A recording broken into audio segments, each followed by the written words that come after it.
దీని మీద మీ అభిప్రాయం ఏంటి, మీరేమంటారు? ఈ అమరావతి ప్రాంత వాసులందరికీ కూడా ఇది చాలా శుభకరమైన పరిణామం అండి. ఎందుకనంటే అమరావతి వాసులందరూ కూడా ఎన్నో బాధలు పడ్డారు. గత గవర్నమెంట్ లో బూటకాలతో తన్నించుకొని, అలాగే అమరావతి టు తిరుపతి అని చెప్పేసి పాదయాత్రలు చేసి వాళ్ళందరూ కూడా నిద్రాహారాలు లేక మరి అమరావతి వాసులందరూ కూడా ఎంతో కష్టపడి ఎన్నో చేసి అమరావతిని పొందారు. ఈ రోజున అసెంబ్లీలో బిల్లు ప్రవేశపెట్టారు. నిరుద్యోగులకి ఎంప్లాయ్మెంట్ ఇస్తూ ఎక్కడికి వెళ్లకుండా, విదేశాలకు వెళ్లకుండా అమరావతి ప్రాంత వాసులందరూ కూడా పిల్లలు కూడా చదువుకొని ఇక్కడే ఉద్యోగాలు చేసి ఎంతో డెవలప్మెంట్ అయితే అవకాశాలు ఉన్నాయని చెప్పి తెలియజేస్తున్నాము. ముఖ్యంగా తెలియజేసింది ఏంటంటే ఈ కూటమి ప్రభుత్వం మోడీ గారు కానీ, పవన్ కళ్యాణ్ గారు కానీ, మరి అలాగే చంద్రబాబు నాయుడు గారు కానీ ఈ కూటమి ప్రభుత్వంలో ఒక మంచి పరిణామం జరిగిందని చెప్పేసి అమరావతి ప్రాంత వాసులు అందరూ కూడా నిర్భయంగా గుండెల మీద చేయలేసుకొని పడుకోవచ్చు. తర్వాత ఏ గవర్నమెంట్ వచ్చినా, ఎన్ని క్యాపిటల్ సిటీలు వచ్చినా సరే అమరావతి ఏకైక రాజధాని, అమరావతి క్యాపిటల్ గా నిలబడిపోతుందని చెప్పేసి ప్రాంతవాసులు అందరూ కూడా చాలా గౌరవంగా ఫీల్ అవుతున్నారు. వాళ్ళు ఫస్ట్ నుంచి కూడా క్యాపిటల్ అమరావతిని వ్యతిరేకిస్తానే ఉన్నారండి. వైసీపీ గవర్నమెంట్ మొత్తం అమరావతి అవ్వకూడదని చెప్పేసి ఎన్నో ప్రయోగాలు చేసింది. అవన్నీ కూడా ధీటుగా ఈ రోజున కూటమి ప్రభుత్వం అమరావతి వాసులకి వచ్చిన మహత్తరమైన గిఫ్ట్ అండి ఇది. రానున్న రోజుల్లో కూడా అమరావతి సస్యశ్యామలంగా ఉండి ప్రాంత వాసులందరూ కూడా సుస్థిరంగా గుండెల మీద చేయలేసుకుని పడుకునే రోజులు దగ్గరలో ఉన్నాయని తెలియజేస్తున్నాము. ఏకైక క్యాపిటల్ సిటీ అమరావతి, రాజధాని అమరావతేనండి. దీంట్లో ఏకాగ్రీవంగా ఎటువంటి ఇప్పుడు ఆ రోజున అధికారంలో ఉన్న కాంగ్రెస్ పార్టీ, బీజేపీ రెండు కలిసి ఆంధ్ర రాష్ట్రాన్ని విడగొట్టి తెలంగాణ, ఆంధ్ర ప్రాంతంగా విభజించినాయి. కొంతకాలము అక్కడ తెలంగాణలో ఉండి పరిపాలన సాగించారు. మన ఆంధ్రప్రదేశ్ అయిన ఆంధ్రాలో కూడా మనం డెవలప్ చేసుకోవాలి, ఒక రాజధానిని నిర్మించుకోవాలనే ఉద్దేశంతో ఆ రోజున చంద్రబాబు నాయుడు గారు ఆయన 2014లో ముఖ్యమంత్రిగా ఎన్నికైనప్పుడు అక్కడి నుంచి తెలంగాణ నుంచి వచ్చి ఆయన ఒక బస్సులో ఉండి ఇటు శ్రీకాకుళం నుంచి కానివ్వండి అన్ని విధాలు కూడా సెంటర్ పాయింట్ ఉండితే బాగుండిద్ది అనే ఆలోచనతో ఆయన మేధావుల్ని మరి అలాగే న్యాయ నిపుణుల్ని అందరినీ కూడా సంప్రదించి ఎలాంటి ఆక్షేపం లేకుండా అమరావతి రాజధాని ఉండాలనే ఆలోచనతో అందరూ కూడా ఆ రోజున 2014లో అసెంబ్లీ సమావేశాల్లో ఇదే జగన్మోహన్ రెడ్డి గారు 2014లో ఇక్కడ 34,000 ఎకరాలు కాదు ఇంకా ఎక్కువ కావాలి, రాజధాని అమరావతి ఉండాలి, మరి అమరావతిని రాజధానిగా డెవలప్ చేయాలని ఆయన శాసనసభ సాక్షిగా ఈ రోజు మనం రికార్డులు తిరిగేసిన కూడా ఆయన చెప్పిన మాటలు, ఆయన చెప్పిన ప్రసంగం క్లుప్తంగా వినపడింది. ఆ విధంగా చెప్పిన జగన్మోహన్ రెడ్డి గారు రాజధాని అమరావతి కాదు, అమరావతి మునిగిపోయిద్ది, అమరావతి పనికిరాదు రాజధానికి, ఇది శ్మశానంగా ఉంది అని చెప్పి విమర్శించి ఆయన 3 రాజధానులు అని చెప్పారు. అదే 2014లో చంద్రబాబు నాయుడు గారు నిర్మించిన రాజధానిలోనే మీరు పరిపాలన సాగించారు. అదే హైకోర్టు, అదే సెక్రటరియట్. కానీ మీరు 3 రాజధానులు అని చెప్పి మీరు పబ్బం గడుపుకోవాలనే ఉద్దేశంతో రెచ్చగొట్టి 3 ప్రాంతాల వాళ్ళని 3 రాజధానిలో ఎక్కడైనా ఒక ఇటుక వేశారా అని చెప్పి మేము అడుగుతున్నాం ఈ రోజున. ఇప్పుడు ఈ మావిగన్ అనేది 2014లో ఆయనకి తెలియదా? 3 రాజధానులు అన్నప్పుడు తెలియదా? అంటే ఇప్పుడు ఏంటంటే కొత్తగా కొన్ని ప్రాంతాల వాళ్ళని రెచ్చగొట్టి ఆయన పబ్బం గడుపుకోవాలనే ఆలోచనలోనే ఉన్నారు. మేము ఒకటే చెప్తున్నాము, మీరు చేసింది తప్పు, మీరు పొరపాటు చేశారు. ఒక ఆలోచన, ఒక విధానము, అస్సలు రాజ్యాంగం మీద ఆయనకి ఎలాంటి అవగాహన లేదు. ప్రతి విషయం కూడా ఆయనకి రాజ్యాంగం పట్ల ఆయనకు ఒక అవగాహన అనేది లేదనేది అని వినిపిస్తుంది. అవగాహన లేదు ఆయనకి. ఒక మెంటాలిటీ, ఒక విధానము, ఒక పద్ధతి ప్రకారము యావత్ భారతదేశంలో కూడా 3 రాజధానులు అనేది ఎక్కడా లేదు. ఒకే రాజధాని. అసలు రాజధాని అనే పదమే రాజ్యాంగంలో లేనప్పుడు మీరు 3 రాజధానులు అని చెప్పి ఎలా చెప్పగలిగారు ఆ రోజున? ఇన్నాళ్ళు జగన్మోహన్ రెడ్డి 3 ముక్కలాట ఆడి రాష్ట్రాన్ని అధోగతి పాలు చేసి మనకి ఇప్పుడు రాజధాని అనేది లేకుండానే, మ్యాపింగ్ లోనే లేకుండానే చేశాడు. అట్లాంటిది ఈ రోజు కూడా ప్రభుత్వం వచ్చి ఆ మ్యాపింగ్ కోసం ఇవాళ ఎంత అయితే పాదయాత్ర చేసి లోకేష్ బాబు దానికోసం కృషి చేశాడో, అమరావతి రాజధాని రైతుల ఆవేదనల్ని, ఆక్రందనల్ని, ఆడవాళ్ళని కొట్టిన దాన్ని మొత్తాన్ని ఎట్లయితే ఆయన కళ్ళతో గమనించి ఈ రోజు దానికోసం చట్టబద్ధత చేసి మనకు పెట్టుబడులు రావడానికి కూడా దానికి మంచి సంకల్పం ఒకటి చేశారు. దాని బట్టికి మాత్రం మంచి పరిణామంగా నేనైతే మాత్రం భావిస్తున్నాను.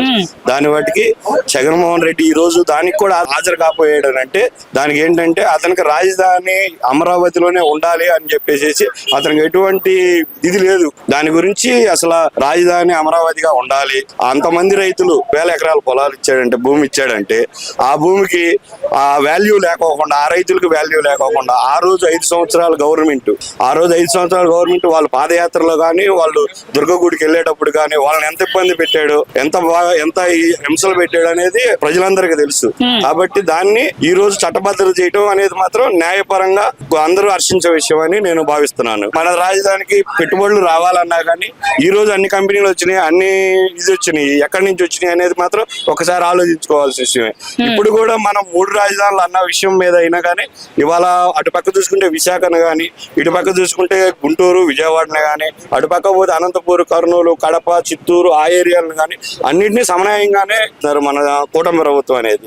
ఈ రోజున ఒక రాజధాని అనే విధానం ఎందుకు వచ్చింది అని అంటే, ఆ రాజధానికి మనకంటూ ఒకే రాజధాని ఉండాలని చెప్పేసి దాని మీద ఫైట్ జరుగుతుంది. కాబట్టి దాన్ని కూటమి ప్రభుత్వం వచ్చిన తర్వాత దాని మీద మీకు పూర్తి స్పష్టమైన ఆదేశాలు ఇవ్వడం జరిగింది.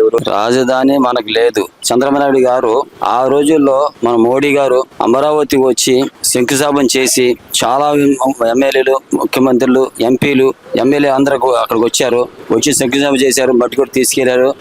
ఆ రోజుల్లో ఇక మన టైం బాగోలేక జగన్ అన్నయ్య వచ్చాడు. వచ్చిన తర్వాత అతను అమరావతి గురించి, పోలవరం గురించి ఏం పట్టించుకోవాలి. అతను నేను చేస్తా, ఇది చేస్తా, అది చేస్తా అని చెప్పేసి 3 చేయాలా 4 చేయాలని లెక్కేసుకొని అతను దాన్ని పట్టించుకోలేదు. అది వెనక్కి వెళ్ళిపోయింది.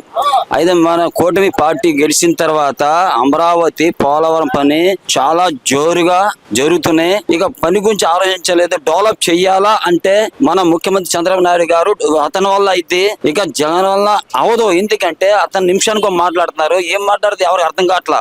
అతనికి అవకాశం ఇచ్చారు. ఒకసారి అవకాశం ఇచ్చిన తర్వాత కూడా అతను అవకాశాన్ని నిలబెట్టుకోలేదు. ఏంటంటే నేనే అని చెప్పేసి అతను పక్కన సలహాదారులు కూడాను ఎలా సలహా ఇస్తారంటే ఎదురు కొట్టినట్టు మాట్లాడతారు. ఏంటంటే అతను ఎక్కిన తర్వాత ఒక్క ఇటుకాయ కూడా పేర్చలేదు, పని కూడా మొదలు పెట్టాదనా.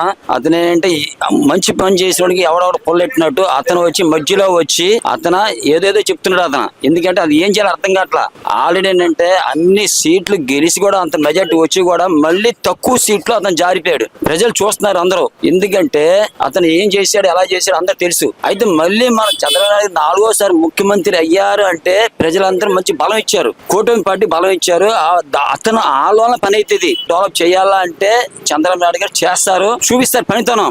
అతను నిద్రపోనేవాడు. పని అదే విధంగా అవ్వాలా వచ్చి కృషి చేస్తున్నారు. ఈ పని అవ్వాలంటే, డెవలప్ అవ్వాలంటే మనకి పేరు రావాలని మొత్తం ఇండియా మొత్తం కూడా చంద్రబాబు నాయుడు గారు పని మొదలుపెట్టి ఆ పని కంపల్సరిగా చేసి మొదలుపెట్టి పూర్తి చేస్తారు. అది ఏమంటే ఇంటికి పెద్ద దిక్కు లేకుండా ఇల్లు ఎలాగుంటదండి, రాజధాని లేకుండా రాజ్యాంగం ఎలాగుంటదండి? ఏంటి ఆ మాటలు అలా మాట్లాడవచ్చా?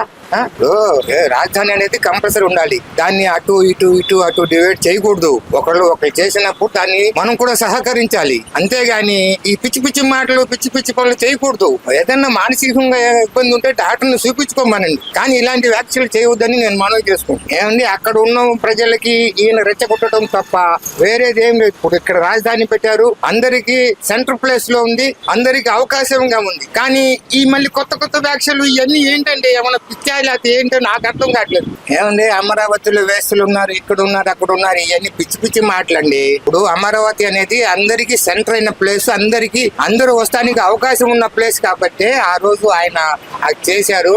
అది బాగుంది. మళ్ళీ దాన్ని చెడగొట్టి అక్కడ అంటారు, ఇక్కడ అంటారు, ఇవన్నీ పిచ్చి మాటలండి. ఇలా చేయకూడదు.